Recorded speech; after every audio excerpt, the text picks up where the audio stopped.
Hi everyone, it's Margaret here with 60andMe. Today I want to talk to you about transforming your life by doing one simple thing. Now, has anybody read the book called Atomic Habits? It's by a man called James Clear. It's a very popular book right now. Lots of people are talking about it. His main story is that we basically make changes to our lives in areas that we want to improve, one step at a time.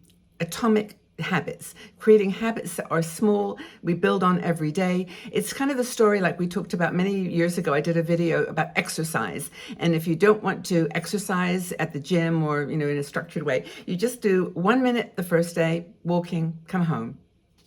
Second day, you do 2 minutes. Don't do 3, just do 2. Third day, you do 3 minutes, 4 minutes, 5, and so on. And by the end of a week, you're doing 7 minutes, and then you're doing 30 minutes by the end of the month. And that's how you build these kind of habits. He calls them atomic habits. And so kind of this next step that I'm going to talk about is something he discusses called habit stacking. Now, habit stacking is where you associate a behavior with something that you're already doing. So in other words, if you're doing something that every morning, like brush your teeth every morning, you then decide in your mind that you're going to do one thing after that is going to become part of the habit. So it's going to extend the habit that you're familiar with, the thing that you know that you do every single day, and it's going to take it to the next level. And I think it's a really fascinating idea, and so he gives some ideas, some specific suggestions, which I want to share with you so that you can do this yourself. But basically, he's discovered that creating habits and then stacking them with other ones that maybe are more difficult for you, like associate one that you don't really want to do with something that you do anyway, is kind of a really practical thing. So take a habit that you do regularly and then stack a new behavior on top of it. Okay, so for example, let's do the toothbrush. So if you're brushing your teeth every single day, you do it anyway, right? No question. Well, most people brush their teeth every day. And then if you decide that after you brush your teeth, you're going to floss your teeth. Now, that's not so easy for people. Like, they don't like flossing. They don't, it's just too much of a hassle. But if you do it as part of the toothbrush exercise, the toothbrush habit, then you'll be able to you can stack them, and you can actually stack more than 2, but I think that actually doing it with something that is not so much a part of your everyday life with something that is really, really cool. So with this current habit, I will do this. So you create a sequence of behaviors. And why does it work? Well, apparently this is how your brain works. Like your brain works on this kind of what do you call piggyback neural pathways. So when you brush your teeth, you've created a neural pathway. This is like you brush your teeth. That's like something that your brain knows what to do. But then if you then take that well-established activity and then just add something else to it, it will work. So after another thing you can do, this is his example, is after I brush my teeth, I will meditate for 1 minute. Not 10 minutes. You'll just brush your teeth and then you'll sit for 1 minute. That is habit stacking. And so in doing that regularly, then that becomes like a regular part of the brushing your teeth. Sit and meditate for 1 minute. Another thing is like after I pour my morning coffee, or drink my morning, or maybe pour your morning coffee is better, not drink it, but pour your morning coffee, then you do 1 minute of exercise. You do some stretching, you do a push-up, you do some planks, or whatever you do for 1 minute after you have drunk your coffee.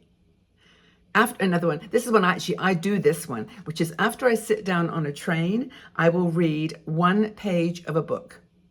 I actually end up reading 2 chapters of a book, but it's that idea that when you get on a train, you sit down and you sit or a bus and you do so. Now, if you're in a car all the time, which most of you are probably, you can get in the car, like when you turn the radio on, you then will do something else. It could actually be something practical, like you adjust your mirrors, or you just do something that is sequential, so that it's not just turning on or whatever. You then do something else that and it could be something like very abstract. So like, for example, when you turn off your light in the evening, you do a gratitude moment. And again, as before, it doesn't have to be 10 minutes. It can just be turn the lights off, be grateful, do a gratitude list for a minute, and then go to sleep or whatever, you read your book or whatever you do. So that's the kind of examples of how you can stack a habit. Has anybody ever done this?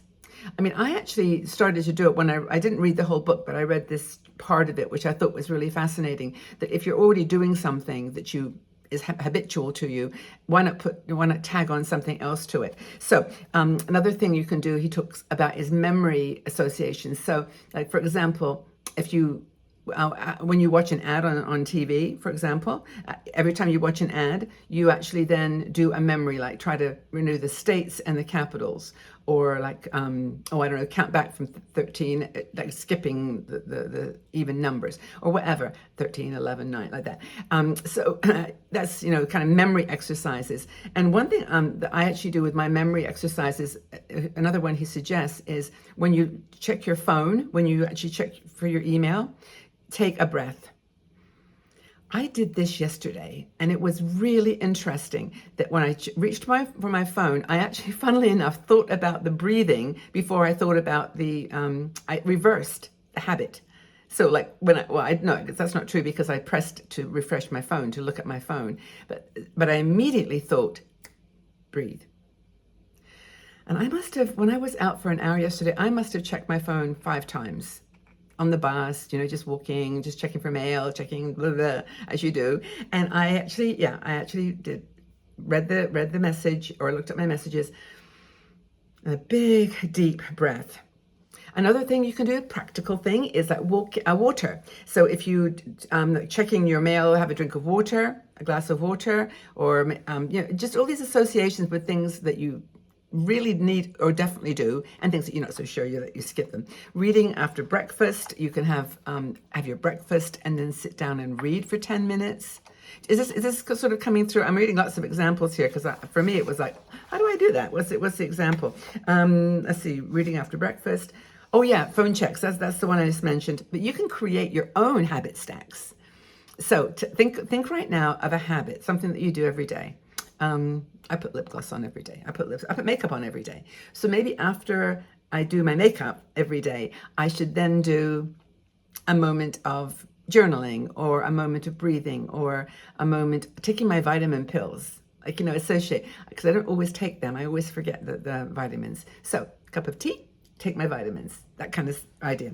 I guess the whole thing is just making the most of the habits that you already have that are powerful, like brushing your teeth or checking your phone, with something that is not so spontaneous, something that maybe isn't so much fun, or isn't so much, serotonin hit or whatever, and doing those two things together. So what are you going to stack first? What's the habit that you're always doing, and what are you going to stack on top of it? So learning, it could be learning stacking, like learn something. It could be gratitude stacking, like I mentioned. It could be memory exercises after you've done something. It could be an action, like doing something, take your vitamins, or do the whatever after you've done something else. I think it's really cool. Reading exercise, stacking, lots and lots of options. So I would love to know whether, first of all, did this make sense? I'm not obviously James Clear, and I'm just reading from his book and reviews of it. And did it make sense to take something that you're doing now as a habit and stack something on top of it? Habit stacking. Does it make sense? And are you going to do it? Are you going to try it? I'm definitely doing the one with checking my phone, because I do that like a lot in the day. So I'm going to do that. Definitely do habit stacking for breathing after I check my mail. That's the one thing I'm going to do, sure. Anyway, I hope that this has been helpful, inspiring, whatever. If you liked it, please give a like to the video. I would appreciate that. And if you would like to join our Patreon group, I'm mentioning this now because so many women are joining our smaller Patreon group, supporters group for 60andMe. But you can come to our live meetings, and people are meeting. There's a group right this week are going to get together from like Maine, New York. They're all driving up to meet each other at a meeting point. So this is if you're looking to get together with 60andMe sisters, join our Patreon group, because that's where we actually get together and do these kinds of adventures. And we're doing a cruise in June, and other things that maybe you're interested in. So thanks again for being here, everybody. Know that you're welcome here and you're loved. I appreciate each and every one of you. If you're new, thank you for joining us, and come and subscribe to our channel here. We're here to have fun in our 60s and 70s and 80s and older. Lots and lots of love to you. Take really good care. Bye-bye for now.